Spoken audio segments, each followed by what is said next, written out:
Alright, start recording on your phone. Ready to go? Hold on, I'm recording on my phone. Alright, both for recording. I'm gonna start in 3, 2, 1. Alright, man, I can't wait to see when these two gets uploaded, you know. Right? And people will be like, man, there's deja vu. It's not. Don't worry. Yeah. Right? Alright, what do you got for us today? We are playing my favorite leader in the game, Yamato. I'm usually a blue player, but this is still my favorite deck. Oh, you have new support. Is the deck playable now? It's pretty playable. Like, it's decent for the format. It actually can, if you're playing like any double leader, this deck makes you just go, oh crap, I gotta figure out something. But I like it a lot. Right. This has double attack, so randomly just taking 2 life. I mean, look, you just stick everything under it, you know, right? Yeah, and if you have like 3 life or less, you can just like any 2 rested on, you just like put it. Yeah, just slap it onto something. Yeah. Yeah. So it helps out. The new support definitely just like helps like actually facilitate like a rush style, and you don't have to worry about just leaving buys on board or not having enough. So I'll just get straight into it. Right. First thing, new card, which is really good, is the 1-cost Yamato. Yeah, this is the searcher, right? Yeah, Land of Waddle Searcher. It is specifically for 2 or more, but you can, okay. Which is, it's weird, but it makes sense because then you can search itself for like another card. But I mean, look, they just have worded so it says cannot search Yamato, you know. no, there are other like random land. Is this the leader lock, right? Is it like does your leader have to be a Waddle character? Or it just searches a Waddle. It just searches Waddle like regardless. So it's not even an issue. Okay. So, but that part's like pretty good. Like I said, there are cards that you can just randomly search off. But you can actually now search the 9-cost Yamato actually decently. You're not playing in this deck, but it's actually searchable now. Okay, that's funny. The actually real cool part about it is the effect. So on your turn, if it has 2 Dawn, this gains like 3k attack. So Yeah, so it's a 5. It's a 1/5 basically. yeah, basically, and it's really easy to get out on like any turn. So you just have this search, and then next turn, if you don't want to like swing like 8k, you just have this swing 5, and then swing 6 to your leader. So if they don't have the counter, you just sit there and just start swinging at it. It matters a lot more for purple decks.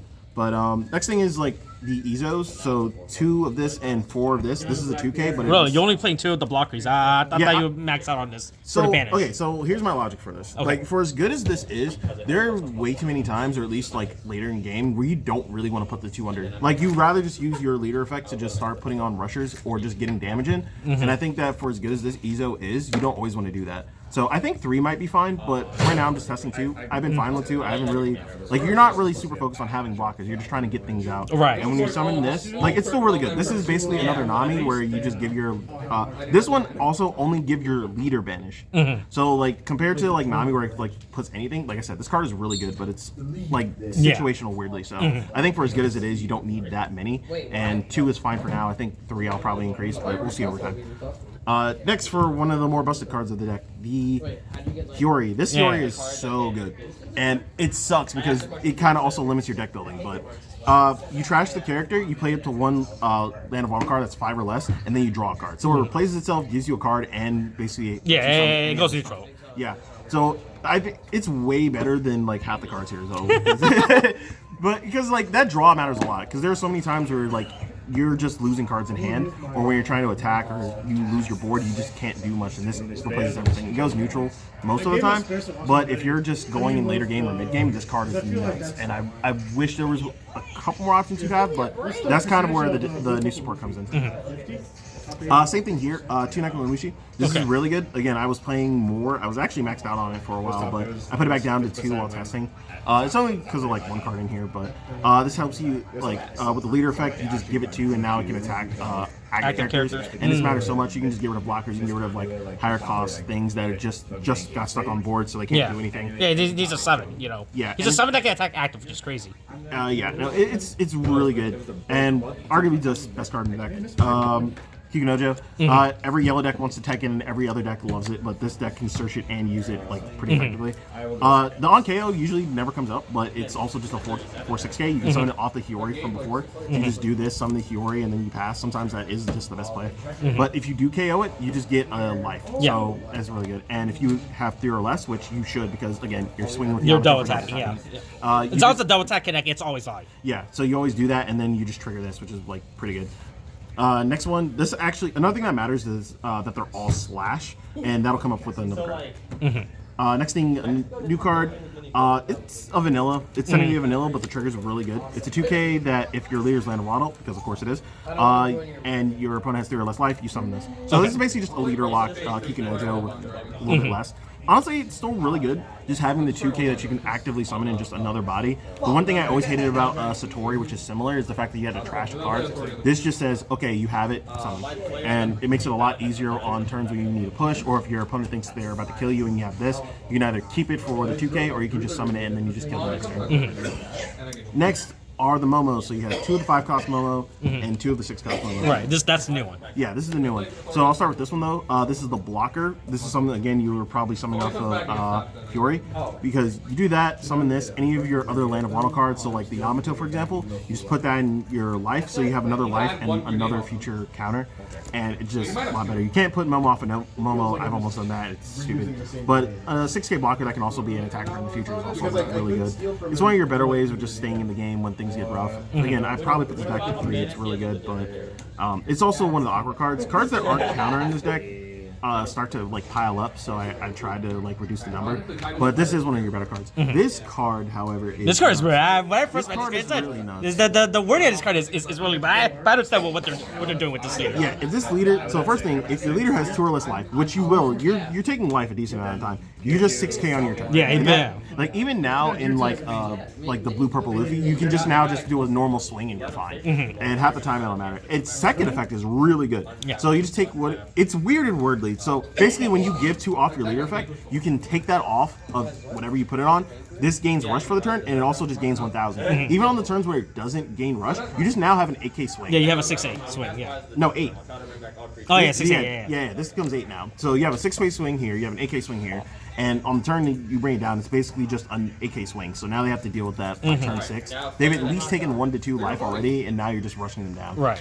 So this card is like really good. Again, I'm still figuring out the number. I think maxing it out is still not the correct answer unless you do like full hard on rush.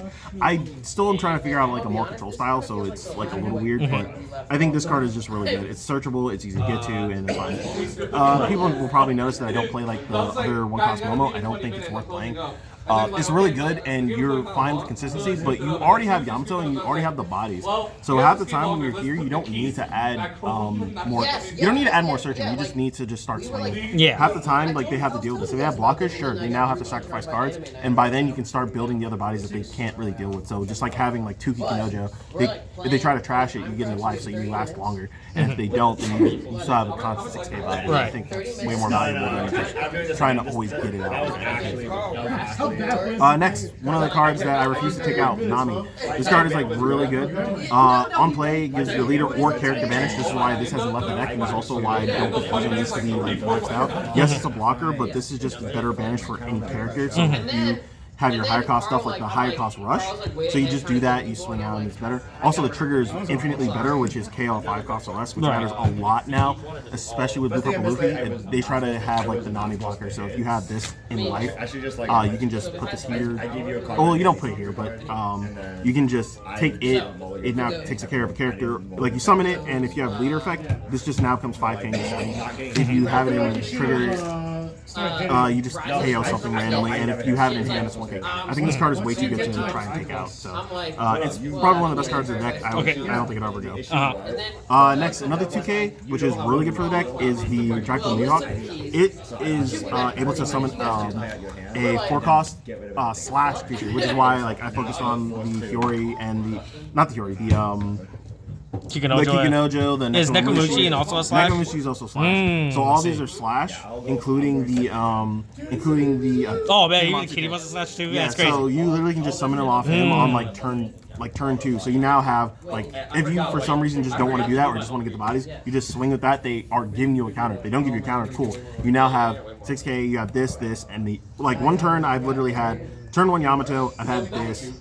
Played it, give me the 2K to Yamato, swing with Yamato, and you now have like 3 bodies that they have to deal with. Right.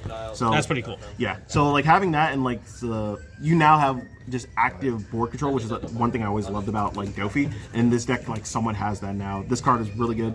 I might switch it up, but realistically, again, another card I don't think you take out. Next is just card testing, which is the carrot. Okay. There are times in like later games where you just don't really have the ability to just get rid of it, or maybe you're just like too slow. So this will just stop stuff like the.